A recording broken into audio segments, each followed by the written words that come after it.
ஐயோ இவ்வளவு பிரியாணியா? இதை பார்த்தாலே ஹார்ட் அட்டாக் வருங்க.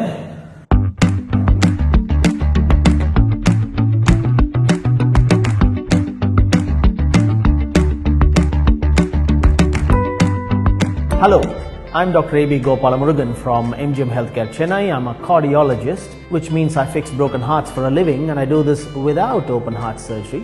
That's my specialty. But I'm here to tell you how you can stay away from me by keeping your heart healthy with some tips I'm going to give you today. If you're around Chennai and you have an emergency, this is the number to call. This is the MGM Healthcare emergency heart number.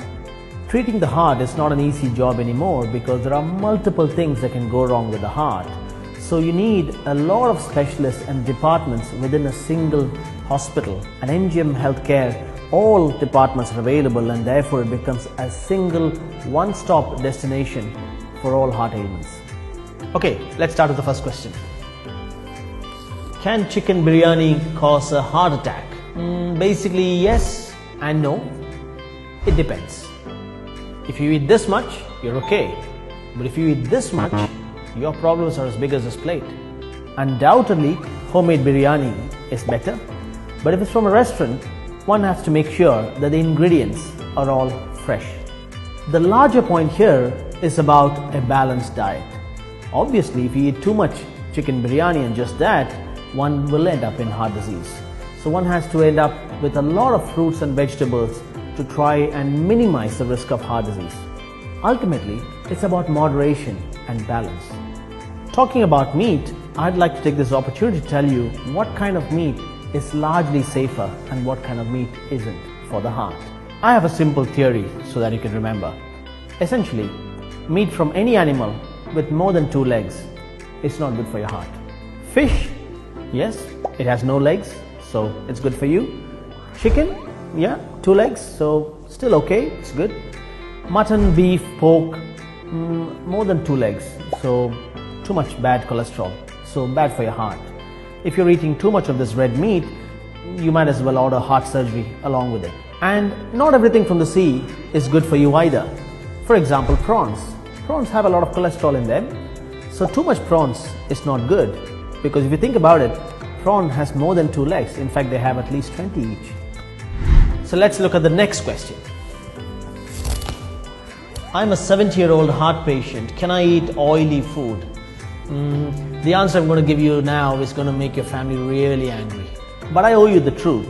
Even if you're a 70-year-old heart patient, you can eat oily food. So the answer is a loud yes. 40-50 சாப்பிட்டா தானே 70 பாதிக்கும். 70 சாப்பிட்றது 100 தானே பாதிக்கும். So சாப்பிட்டு சந்தோஷமாக இருக்கலாம். But in moderation.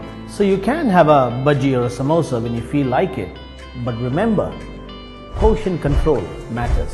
You can't have bhajis 3 times a day, every day of the week.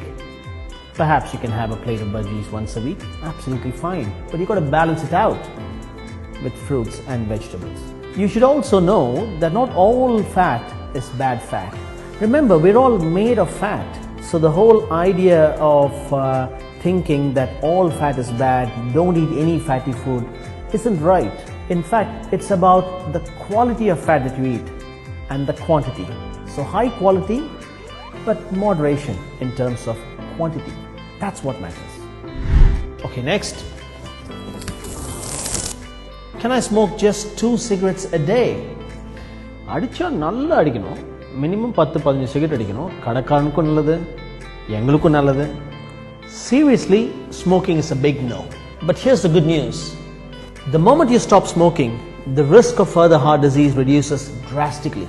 As soon as you stop smoking, the blood becomes thinner, your clot formation risk comes down, the plaques, the deposits that you have collected over the years starts regressing. Essentially, you live longer and healthier. That's a good enough reason for you to stop smoking immediately. Okay, let's go to the next one. Can my heart be healthy if I don't exercise? The answer is simple.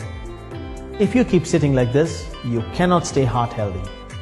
Your body was made to move, and that's why we have this thing called limbs. So it's important we use them. This doesn't mean that you have to hit the gym every day. Just walking, standing, having this regular physical activity can help you have a healthy heart. Perhaps taking the stairs and avoiding the lift is a good thing, adds a lot of steps on a daily basis. Perhaps walking to the nearby store and avoiding taking the car or the bike will add a lot of steps further, thereby minimizing the risk of heart disease for you. Let me assure you, there are no shortcuts to good health. People talk about a lot of diets like paleo diet, keto diet.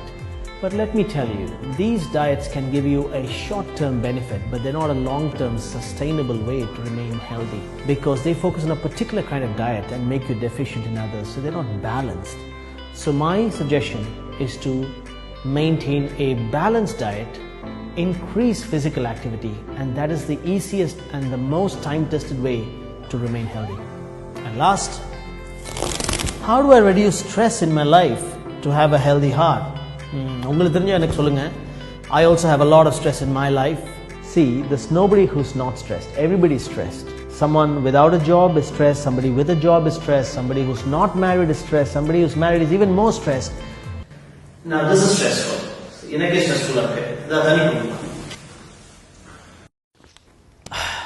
See, we can't control the world.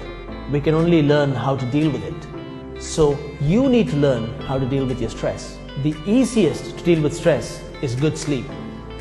So good, sound sleep is the best medicine to deal with stress. Having a healthy routine can help. Maybe bringing in a hobby into your life can help you relax.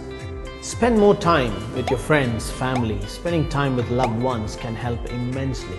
Meditation, yoga, and even having a good laugh are very good stress busters. My favorite way in today's world to deal with stress is to throw this damn thing away. Your phone is your enemy to a calm life.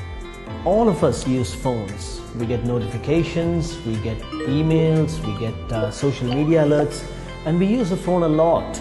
As a result, it makes our brains sucked in to the stressful world and therefore leads to heart disease.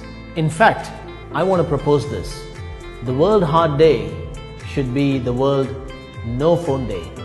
It's the best treat for our ever-beating hearts.